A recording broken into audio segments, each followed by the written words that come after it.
On the news, terrorists kidnapped 26 in Katsina state.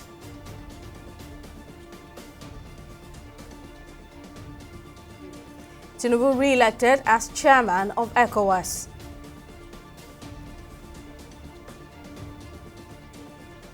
And Fubara gets 7 days to represent 2024 Rivers State budget. Thank you for joining us on News Now. I'm Simisola Achikun. We begin in Kaduna State, where 26 persons have been kidnapped over the weekend by suspected terrorists. Witnesses say the terrorists, disguised as women, attacked Runka community in the state and abducted mostly women and children. Confirming the kidnap, chairman of the Safana local government area of Katsina State, Abdullahi Safana, told journalists that 22 locals were abducted, but some were able to escape. He explained that they were taken by surprise as the terrorists disguised themselves wearing abaya, a sort of dress worn by women in the area. Safana also confirmed the divisional police officer in the area has deployed his operatives who, together with soldiers stationed in the area, have since commenced a search and rescue operation. Nigeria's President Bola Tinubu has been re-elected as the chairman of the Economic Community of West African States, ECOWAS, about 1 year after he took over the leadership of the regional bloc. He was re-elected at the 65th ordinary session of the Authority of Heads of State of the regional body held at the State House Abuja on Sunday, July 7. Speaking at the event, the ECOWAS chairman vowed to focus on consolidating the values of democracy and upholding the interest of the regional body. The summit comes at a time when ECOWAS is facing what is perhaps its most difficult political challenge, as the trio of Niger, Mali and Burkina Faso have broken away from the bloc to form their own regional body after ECOWAS imposed sanctions on them over the military takeovers in their countries. TV360's Victoria Konde has more on the story. President Tinubu's re-election as chairman of ECOWAS follows the decision of the leaders to ensure continuity and consistency in meeting targets on security, reconciliation and development in the region. In his acceptance speech, the Nigerian president called on heads of state and government of ECOWAS to work towards the establishment and sustenance of a regional standby force for the security and economic advancement of the bloc. The tenure extension is intended to provide Tinubu with additional time to work towards reintegrating Niger, Mali, Burkina Faso into ECOWAS, despite current political instability and challenges. We must, therefore, ensure that we meet the expectations and recommendations set forth by our ministers of defense and finance in order to counter the insecurity and stabilize our region. Member states must make extra commitment on providing resources for stabilizing the region. To this end, I urge ECOWAS to leverage on the capability of the Nigerian National Counter-Terrorism Center, NCTC, which is widely acknowledged as one of the best on the continent. Speaking further on the exit of the three countries from the regional bloc, President of ECOWAS, Omar Toure, warns the move will have a negative effect on the joint force being instituted to confront terrorism and other security threats in the region. In Sierra Leone, an agreement for national unity, which was signed by the stakeholders, received major boost recently during a review mission that ECOWAS, UN and the African Union undertook.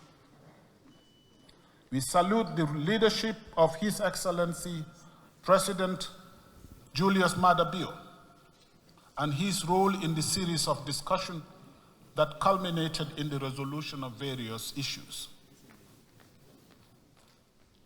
Excellencies, the elections that have taken place so far this year and those that took place last year here in Nigeria, in Guinea-Bissau, in Sierra Leone and Liberia show that despite all odds, democracy is alive in our region. In their goodwill messages, other speakers called for continuation of efforts aimed at preserving the integrity of ECOWAS. First, strengthening political will and alignment of national, continental, and regional priorities to achieve regional solutions driven by Agenda 2063 and, of course, the ECOWAS Vision 2050. This will be, for us, value addition to regional stability and security.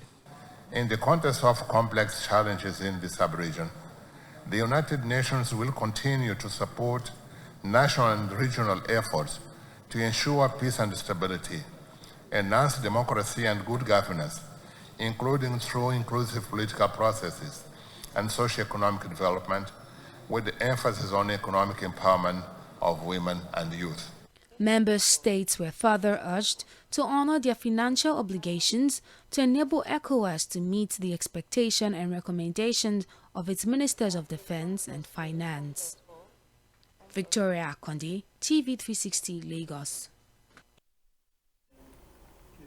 The political crisis in Rivers has reached fever pitch as the Martin Amaewhule-led State House of Assembly has issued a 7-day ultimatum to Governor Siminalayi Fubara to represent the 2024 budget to the House. The order was given at the first sitting of the Assembly after the Appeal Court ruling last week that the Port Harcourt High Court barred the Amaewhule-led Assembly from parading themselves as members of the House. Fubara had controversially presented the budget to four factional members of the Assembly loyal to him when his current Chief of Staff, Edison Ehi, presided as the factional speaker, after which the governor signed the budget into law. This is the second time the Amaewhule-led Assembly would direct Fubara to represent the budget. Part of the deal brokered by President Tinubu in the past to resolve the political impasse in the state required the governor to represent the budget to the full House led by Amaewhule, but the governor would later renege on that aspect of the truce. Reacting to the development, a legal expert, Evans Ufeli, says it's legally wrong for the Martin Amaewhule-led House of Assembly to hold a sit-in and give an ultimatum while the case is still in court. The court, had said that you should not parade yourself as lawmakers before now. And then you went on appeal. Now, what the appeal court did was to say the courts that made the ruling that you should not parade yourselves as lawmakers, that court have no jurisdiction to so do. Now, the Court of Appeal did not go into the merit of your case in terms of whether you are lawmakers or not. And then you want to give the state ultimatum and all that. That is very wrong. I don't know who is advising the Amaewhule's fashion, but the truth is that the jumbo fashion has gone to the Supreme Court. And like we all know, before you file a case at the Supreme Court, usually they will file a motion to stay execution of the judgment. Okay? The judgment already passed. And once that is done, parties are supposed to maintain the status quo when an appeal has been entered. So why should you now go and start acting when you ought to maintain the status quo until the Supreme Court determines the substantive suit? So that is very, very wrong. I don't know who advised them to begin to disrupt the state further. When will this crisis end? That is the question. When? Because it does not look like the Amaewhule's fashion. It's like it does not look like they know what they should be doing part time. Why are you now threatening the governor, threatening the state, threatening whoever as to your position when there is an appeal already hanging on your neck that you need to face? All they need to do now is to face that appeal and have it dealt with. No one can say whether Fubara is working or not, because even if he has done everything, everything is engulfed by the fire of this dispute. You understand? People cannot even see what he has done, whether he has really done well or not, because the dispute itself is louder than any progress that has been made in that state. So it looked like the Rivers State electors just assembled themselves in the last election, donated their allegiance to their sons and daughters. Reactions have continued to trail the series of night raids conducted by the Economic and Financial Crimes Commission (EFCC) against internet fraudsters. Such raids often involve break-ins into hotels, clubs and bars by armed EFCC personnel to effect arrests. Many Nigerians have decried these actions, calling them heavy-handed, and have raised concerns about the EFCC's mode of operation. Our correspondent Joy Uchejim has more on the story. Over the past months, the Economic and Financial Crimes Commission in Nigeria has conducted several raids on hotels, nightclubs and bars, primarily targeting individuals suspected of internet fraud. These operations have frequently been marked by controversy and public outcry as Nigerians suggest the EFCC find smarter ways to work. They're not on top of their job. That's not the best way to harass people, and they can be sued for that. If this is a law-abiding country, the EFCC will be penalized for doing that, because you can't walk into someone's hotel room. That means if I'm a visitor in a particular state and I go to lodge a place, I'm going to be arrested for doing nothing. So, which is totally wrong. I don't think that's the right approach the EFCC should use to apprehend criminals. That is totally wrong. Whilst we understand what the EFCC does, however, the methods by which they go about it makes no sense. There are a whole lot of people who could be in those places who are actually innocent of these vices. And so going about just arresting everybody, and the worst thing of it is they put everybody's picture on their social media pages, creates a wrong digital blueprint for you, footprint for you. There can be better ways to go about this. In June 2024, the EFCC carried out a major raid in Akure, Ondo State, arresting 127 people, including a groom-to-be celebrating his bachelor's eve party. The EFCC justified the raid, saying it was targeting a Yahoo party, a gathering of suspected internet fraudsters. The operations have involved forceful entries, the use of tear gas, and the seizure of items such as laptops and smartphones. Witnesses described the actions as too harsh, with claims of physical violence and property destruction, especially in the wake of the recent alleged assault of a female hotel worker by EFCC operatives in a night raid. Experts have described the disruption of public and private spaces without evidence as unprofessional and urged the EFCC operatives to act within the limits of the law. This is not professional, and it's not acceptable. You can't be barging into people's private and or public spaces without cause, without justifiable cause, and just disrupting private and public life like that. And it's and you are very correct and very right to actually describe it as harassment.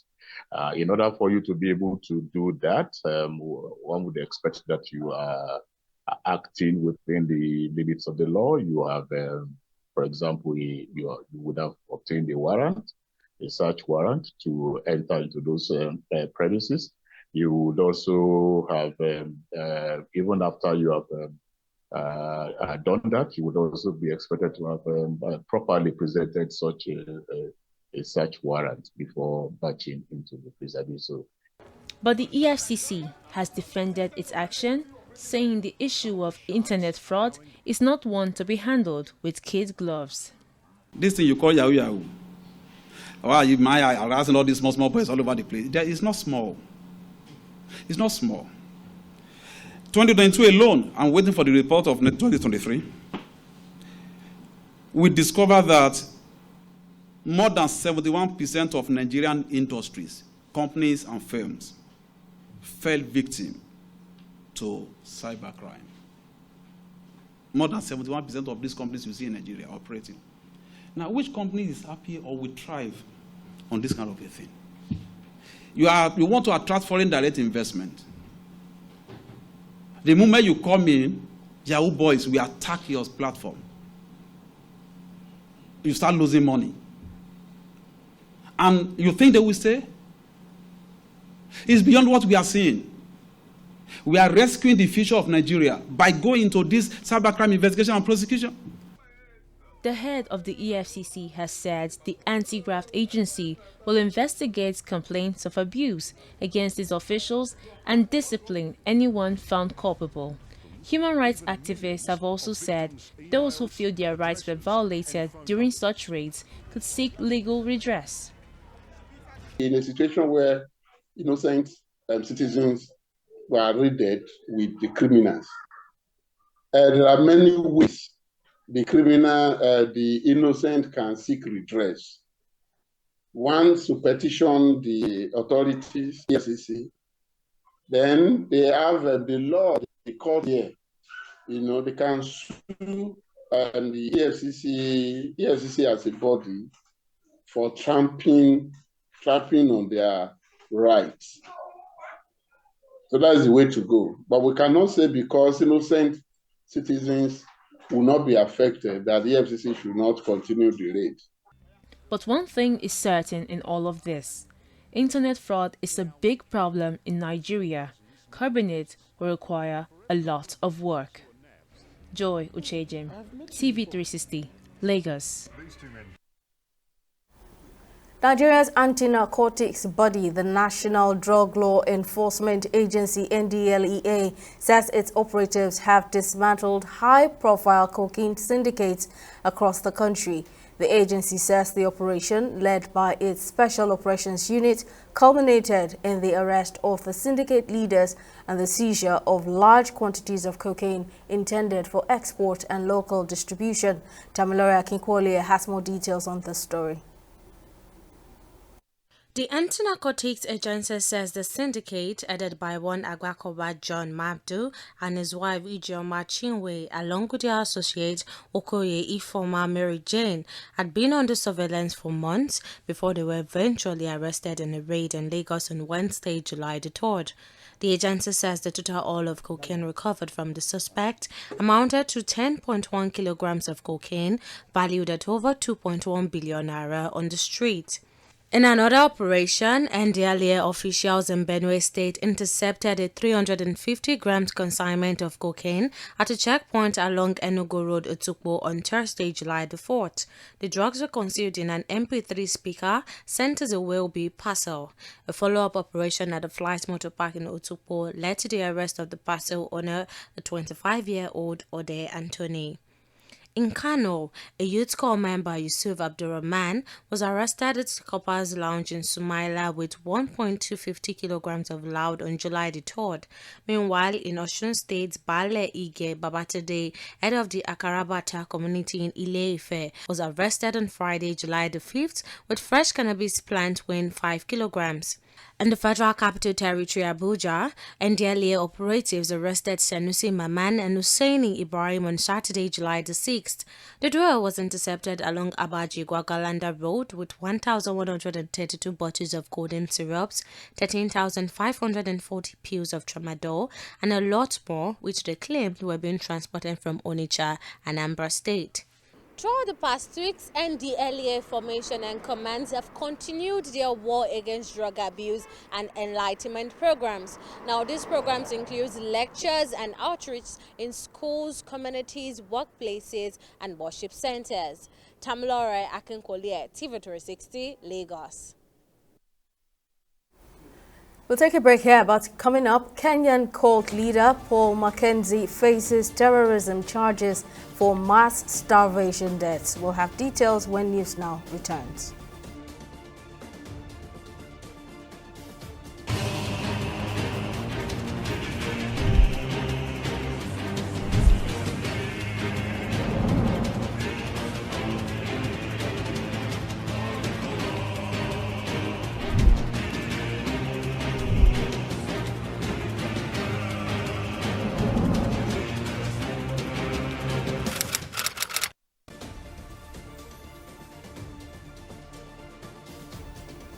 Welcome back. Here's a recap of our top stories. 26 persons have been kidnapped over the weekend in Katsina State by terrorists disguised in women's dresses. The terrorists reportedly attacked Runka community in the state and abducted mostly women and children. confirming the kidnapped chairman of the Safana local government area in Katsina, Abdullahi Safana, confirmed the divisional police officer in the area has deployed his operatives, who together with soldiers stationed in the area have since commenced a rescue mission. We also told you that the political crisis in Rivers has reached fever pitch as the Martin Amewule-led Assembly has issued a 7-day ultimatum to Governor Siminalayi Fubara to represent the 2024 budget to the House. The order was given at the first sitting of the Pro-Wike Assembly after the appeal court last week overruled the Port Harcourt High Court, which barred the Amewule-led Assembly from parading themselves as members of the Assembly. In case you missed any of our news bulletins, for more updates, you can catch us on Limex World TV and AVO TV, or log on to our website on www.tv360nigeria.com. You can also follow us on our social media platforms on Twitter, Instagram, and YouTube at TV360 Nigeria, or download our mobile app on Google Play Store, Huawei App Gallery, and Apple Store. On Facebook, we're at TV360 Online.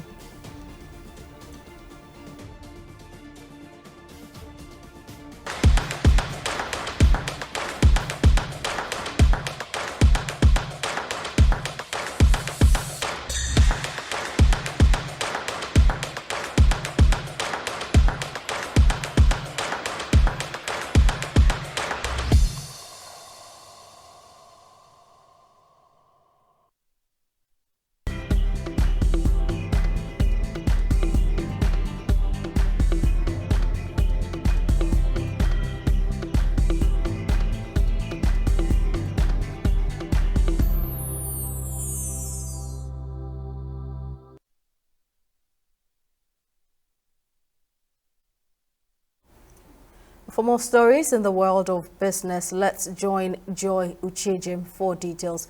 What's the latest, Joy? Thank you, Simi. The federal government has announced the suspension of duties, tariffs and taxes on some essential food items imported through land and sea borders. Minister of Agriculture and Food Security, Abubakar Kyari, made this known during a press briefing at the National Press Center in Abuja on Monday.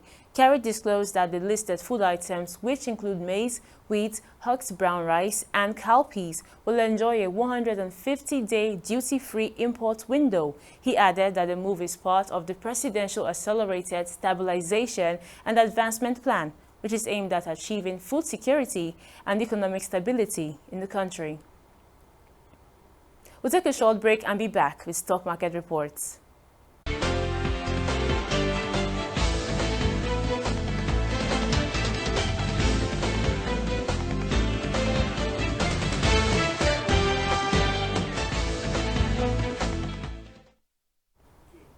Welcome back. Nigeria's equities market closed in the red, decreasing by 0.02%. The decline was driven primarily by sell-offs in the consumer goods sector, even as banking, oil and gas, insurance, and industrial stocks saw some bargains. PZ Customs Nigeria took the biggest hit today, dropping 10% to close at 19 naira 80 kobo per share, followed by Consumer Warehouse Group. It wasn't far behind. Now, wrapping up the first trading day of the week on the Nigerian Stock Exchange, we saw nearly 690 million shares exchanged hands in nearly 10,000 deals, corresponding to a market value of 7.1 billion naira. Now, compared to last Friday, that's a 67% jump in volume, a 19% boost in turnover, and a 13% increase in deals. Not a bad start to the week. Now, looking at our select international stocks, it was a slow start to the week. As you can tell from these charts, the resource stocks dipped a bit, and everyone's waiting on new economic numbers.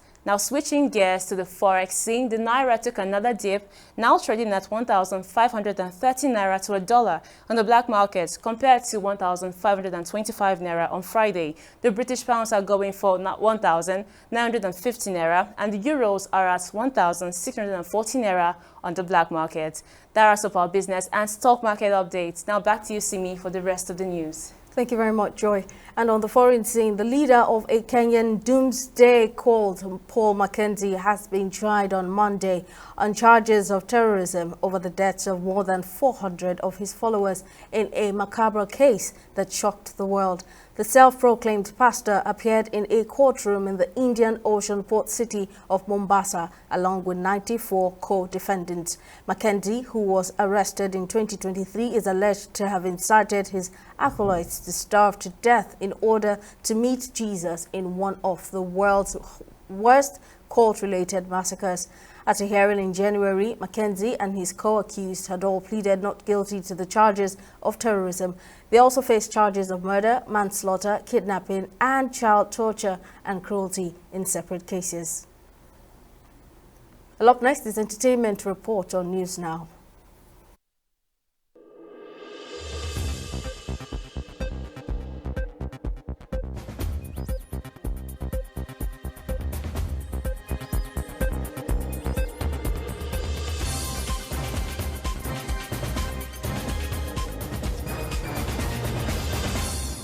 Popular Nigerian singer Dami Crane has reacted to order from King Wasiu Ayinde Marshal I, also known as Kwam, to end his online fight with David Adeleke, also known as Davido. The feud between the duo started in 2023 after Dami Crane called out Davido over alleged debt. Responding to the allegations, Davido described Crane as ungrateful, and ever since then, Dami Crane has continued to drag Davido on social media. He recently accused Davido of being involved in the death of his friend Tagbo Umeike, who died in 2017 from alleged alcohol poisoning after his birthday party in Lagos. Weighing in on the fight, King Wasiu Ayinde Marshal ordered the duo to embrace peace. Reacting to this appeal, Crane in a post on his X revealed that Davido has met with his mother, stressing that Davido should pay him for his songwriting service. He also promised to embrace peace with the singer because of good people like King Wasiu Ayinde Marshal. The Nollywood epic Lakatabu, written and produced by Odunlade Adekola, has retained its position as the highest-grossing Nollywood movie for 2 consecutive weeks. According to a report by the Cinema Exhibitors Association of Nigeria, released on the 5th of July 2024, Lakatabu ranked 3rd overall in the top 10 highest-grossing films at the box office from June 28 to July 4, 2024. Lakatabu grossed 40.1 million naira during this period, bringing its total earnings to 105.1 million naira since its release.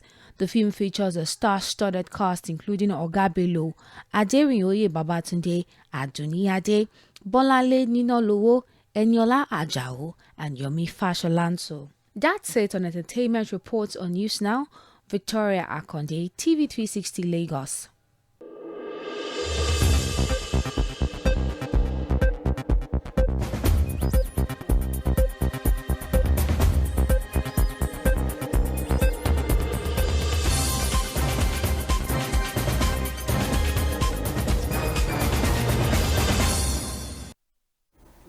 Finally, the Minister of Sports Development, John Eno, has revealed that the ministry, in collaboration with the Nigeria Olympic Committee and other sports federations, is putting the final touches on Team Nigeria's preparation plans for the upcoming Paris 2024 Olympics. The Games will be held from July 26 to August 11.